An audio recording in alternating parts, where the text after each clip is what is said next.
Alhamdulillah, wassalatu wassalamu ala maulana rasulillah. Chers abonnés de notre chaîne, aujourd'hui nous allons commencer un cours qui sera réservé au code de la procédure pénale. Donc, pour approfondir la connaissance à ce niveau-là, nous allons traiter ce cours à travers plusieurs sciences. Donc aujourd'hui, nous allons essayer de voir la définition, l'objet et l'importance de la procédure pénale et un aperçu historique de cette procédure et enfin les sources, c'est-à-dire les sources juridiques. Alors, comme vous savez tous, le droit pénal est composé de trois branches. Il y a d'abord le droit pénal général, dans lequel il y a toutes les règles communes à toutes les infractions. C'est-à-dire, dans cette partie, on trouve les éléments constitutifs, les infractions, les conditions générales de la responsabilité pénale et aussi les sanctions pénales. Mais en général. Il y a aussi le droit pénal spécial qui expose des infractions spécifiques en essayant de déterminer leurs éléments constitutifs, les conditions particulières de la responsabilité pénale et les sanctions pénales. À titre d'exemple, la corruption, le suicide, le vol, et ainsi de suite. Le code pénal marocain, donc, est réparti en trois grands livres. Les deux premiers, c'est-à-dire le livre 1 et 2, présentent ce qu'on a présenté tout à l'heure, le droit pénal général. Et dans le troisième livre, on trouve les infractions classées dans le cadre du droit pénal spécial. En plus à ces deux branches, il y a le code de la procédure pénale. Il s'agit donc d'un ensemble de règles qui sont d'ailleurs contenues dans un texte spécial, c'est le code de la procédure pénale. Ces règles organisent la poursuite du délinquant et le déroulement du procès pénal à partir de la constatation de l'infraction jusqu'au jugement et l'exécution de la sentence. Donc, pour vous rappeler un petit peu, le droit pénal est un droit écrit. Donc, il n'y a pas le pouvoir discrétionnaire comme dans les jurisprudences concernant le droit civil ou le droit administratif.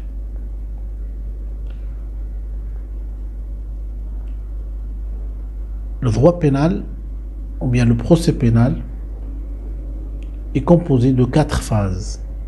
Une phase préparatoire du procès, où l'enquête policière, au cours de cette phase,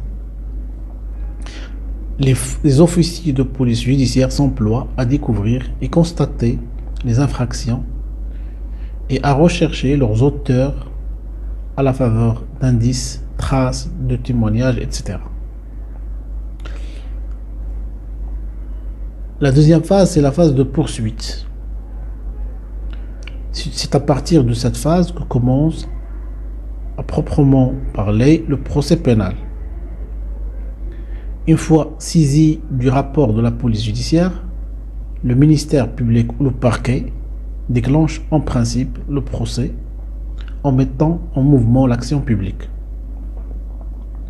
Troisième étape, c'est la phase de l'instruction préparatoire. Au cours de cette phase, le juge d'instruction s'emploie à apprécier les éléments et indices disponibles suite à l'enquête policière et à en rechercher d'autres pour décider s'il faut ou non maintenir la poursuite de l'inculpé, c'est-à-dire le faire passer au jugement. Il faut toutefois préciser que cette phase n'a pas toujours lieu étant donné que l'instruction n'est pas toujours obligatoire. C'est-à-dire que c'est pas dans tous les procès qu'on déclenche cette instruction, mais c'est juste pour des affaires qui comportent des complexités pour trouver les indices et les preuves. Ou bien pour et ça concerne aussi les procès pénals d'une grande importance, c'est-à-dire des infractions graves. La quatrième phase, c'est la phase du jugement. À ce niveau-là, il s'agit pour les magistrats du siège. Comme vous savez, il y a deux types de magistrats, les magistrats debout et les magistrats du siège. Les magistrats du siège sont ceux du jugement. Les debout, ce sont ceux du parquet. Pour les magistrats du siège, on a dit qu'il s'agit pour ces magistrats de se prononcer par un jugement ou par un arrêt sur la culpabilité ou l'innocence de l'inculpé, ainsi que sur la qualification des faits qui lui sont reprochés et sur la sanction à subir par la personne condamnée au cas où sa culpabilité est prétendue. Cependant, si une partie au procès n'approuve pas la décision rendue, il est admise à exercer les voies de recours prévues par la loi. Et vous connaissez que les voies de recours constituent un mécanisme, entre autres, pour assurer une meilleure administration de la justice et d'en renforcer le droit à un procès équitable. Maintenant, nous allons voir l'objet et l'importance de la procédure pénale. Alors, la procédure pénale a une double finalité. D'abord, c'est protéger la société contre la criminalité, de par la poursuite et le jugement de tout délinquant, et à garantir l'individu contre l'injustice et l'arbitraire devant les juridictions d'instruction et les juridictions de jugement. Donc c'est un double objectif, c'est la protection de la société et la protection de l'individu. Je rappelle ici que pour les juridictions répressives, il faut distinguer entre les juridictions d'instruction qui ont pour rôle instruire l'affaire, c'est-à-dire d'en élucider les différents aspects et de rechercher les éléments de preuve. Lorsqu'il réunit les charges suffisantes contre l'inculpé, il renvoie le dossier d'instruction aux juridictions de jugement compétentes. Celles-ci ont pour fonction de juger, c'est-à-dire qu'ils décident définitivement de la culpabilité ou de l'innocence de l'inculpé. Pour les organes répressifs, ce sont les organes de recherche et les organes de poursuite. Les organes de recherche sont des autorités administratives appartenant au corps de la police, c'est-à-dire la police judiciaire. Même cette catégorie de police judiciaire comporte d'autres fonctionnaire, normalement qui n'appartient pas au corps de la police. Ils ont pour mission de constater les infractions commises et d'en rechercher les auteurs afin de les livrer à la justice. À cet effet, les organes de recherche sont chargés de réunir tous les éléments susceptibles de constituer des charges à l'encontre du suspect, tels que les indices, les traces, les témoignages, les aveux, etc.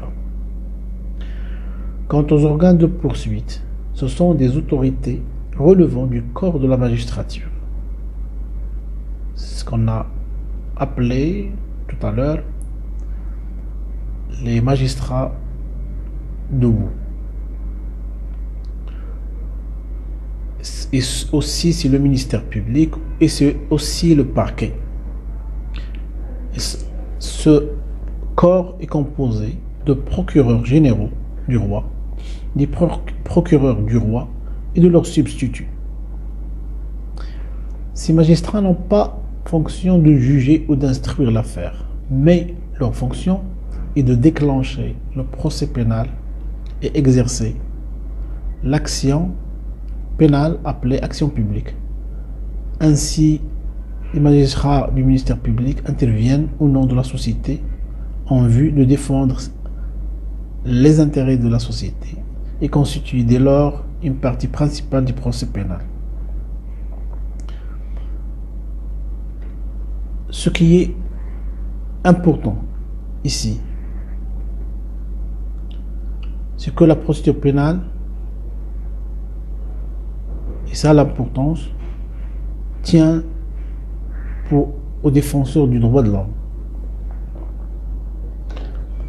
Alors là, on évoque l'adage « Mieux vaut laisser courir 100 coupables que de condamner un seul innocent ». De là à dire que la procédure pénale peut être considérée comme une matière protectrice des droits de l'homme, en veillant à assurer à tout inculpé un procès équitable, respectant les libertés individuelles et les droits de la défense. Vous savez que n'importe quel suspect a un droit d'être assisté par un avocat. Il est d'abord présumé innocent. Il peut aussi exercer des voies de recours, et ainsi de suite. Et ce, vu ces diverses institutions et règles de procédure qui seront étudiées ou évoquées à travers ce cours, mais bien entendu, cette préoccupation pour les droits de l'homme signifie aussi le droit de chacun à la quiétude et la sécurité et à la justice. Il est utile de retracer sommairement maintenant la troisième phase, c'est-à-dire l'aperçu historique de la procédure pénale. Alors, au long du temps, la procédure pénale a évolué à travers 3 systèmes. Le premier, c'est le système accusatoire. C'est la forme la plus ancienne de la procédure pénale qui était en vigueur en Grèce et à Rome pendant l'Antiquité et dans l'ancien droit français. Ce système, qui se distingue par son caractère populaire, et présente les caractéristiques suivantes. Premièrement, le procès ne peut être engagé que s'il y a une accusation. Ça, c'est une condition sine qua non, laquelle peut émaner soit de la victime ou ses parents, soit de tout autre individu. Donc, en absence d'accusation, on ne peut pas déclencher la procédure. Le juge n'est pas un professionnel, deuxièmement, mais un simple particulier qui est accepté par les parties et qui ne peut donc se saisir d'office. Son rôle est très limité. Il se limite à arbitrer les débats entre les parties qui se livrent à un véritable duel judiciaire, dans lequel ils se font assister par des groupes de défenseurs moyen de témoignage et de serment, les co-jugeurs, c'est-à-dire l'accusé doit produire devant le juge un certain nombre de co-jureurs ou co-jurantes. Ce sont des personnes qui se porteront avec lui garant de son innocence. Vous voyez? Alors il y a des garanties pour l'individu. Il y a un déclenchement du procès à condition qu'il y a une accusation.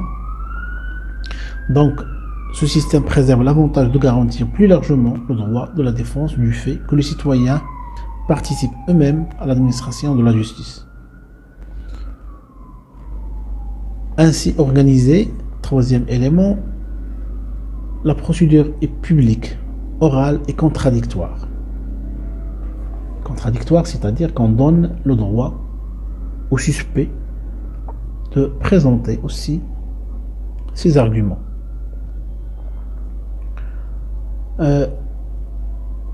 Quatrième élément, dans les caractéristiques, le juge se fonde sur son intime conviction pour rendre sa sentence sur la base de preuves apportées par les parties. Donc, on peut remarquer facilement que ce système accusatoire a garanti plus largement le droit de la défense, mais il a représenté un ensemble d'inconvénients. Le premier, c'est l'impunité. C'est le fait de l'impunité, c'est-à-dire que il y a des délinquants qui peuvent commettre des actes de crime sans être punis. Donc un grand nombre de crimes impunis, ce qui va déstabiliser la société. C'est un choc nuisible à l'ordre social.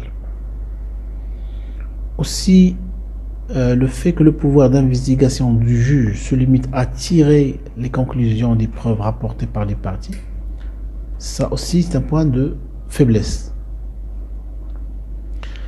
Alors ces deux éléments et autres vont favoriser l'apparition du système inquisitoire. C'est quoi le système inquisitoire?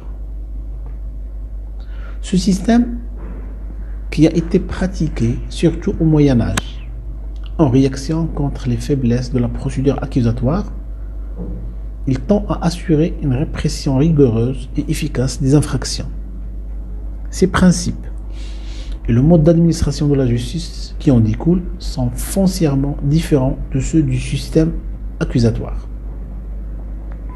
En effet, l'accusation est l'œuvre de certains fonctionnaires de l'État, en l'occurrence des magistrats de carrière qui représentent la société et qui sont à l'origine de notre ministère public actuel. Les magistrats, comme vous le savez, ils agissent comme partie au procès.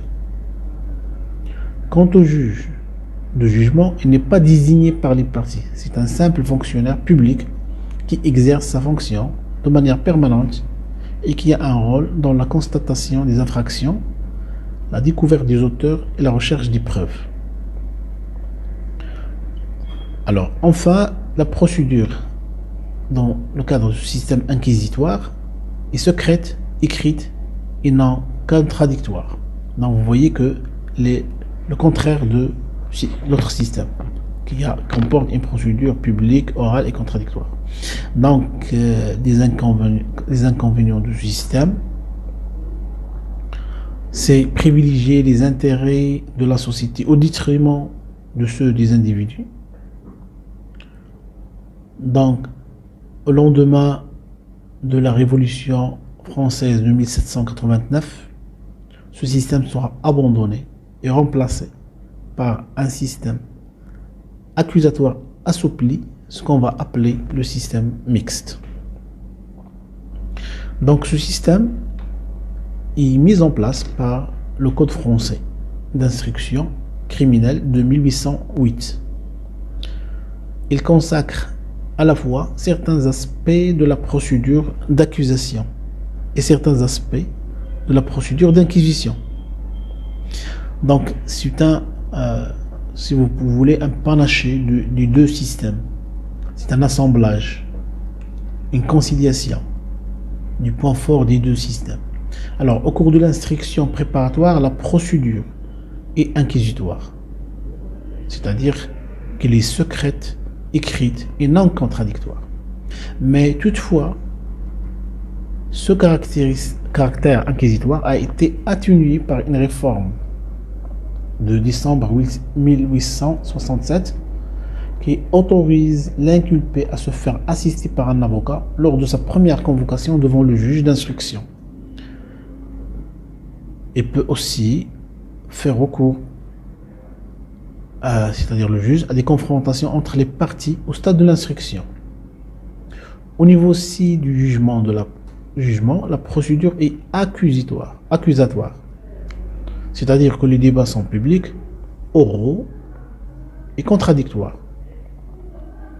Alors ce système, le Maroc a emprunté depuis 1913, a emprunté de ce système devant les tribunaux modernes à l'époque la zone du protectorat français. Alors la même procédure mixte a été reprise avec de légères modifications par le code de procédure pénale de 24 octobre 1953, puis par le code de procédure pénale de 1959. Le nouveau code de procédure pénale actuellement en vigueur maintient le même système procédural. Maintenant, nous allons voir les sources de la procédure pénale marocaine. Alors, pour les sources, il y a deux types. Il y a les sources extralégales et les sources légales. Les sources extralégales, il s'agit de la Constitution. Et extralégale, c'est hors le domaine de la loi. Donc, la Constitution marocaine consacre un ensemble de principes et de droits. Par exemple, l'interdiction de toute accusation, de détention, punition, perquisition et vérification non conforme aux conditions et formes prévues par la loi. Article 10. Aussi l'inviolabilité du domicile. L'article 10 aussi. Le secret de la correspondance. Article 11. L'indépendance de la magistrature. La Constitution énonce par ailleurs le principe de l'immunité parlementaire et en précise les limites. Donc, un ensemble, comme je l'ai dit, de principes et de droits consacrés par la loi suprême, c'est-à-dire la Constitution. Aussi, à côté de la Constitution, il y a le droit international. Comme vous savez, le droit international, à travers les conventions et les accords internationaux, le Maroc a souligné dans le préambule de sa constitution son attachement aux droits de l'homme tels qu'ils sont universellement reconnus et a souscrit à de nombreux textes juridiques internationaux relatifs aux droits de la personne humaine, dont certains recèlent bien des dispositions en rapport avec la procédure pénale.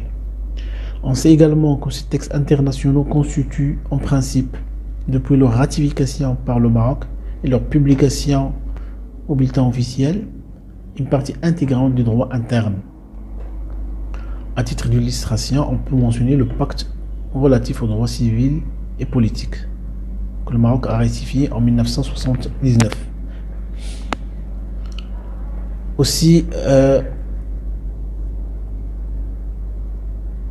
le principe de la présomption d'innocence, c'est un principe très important.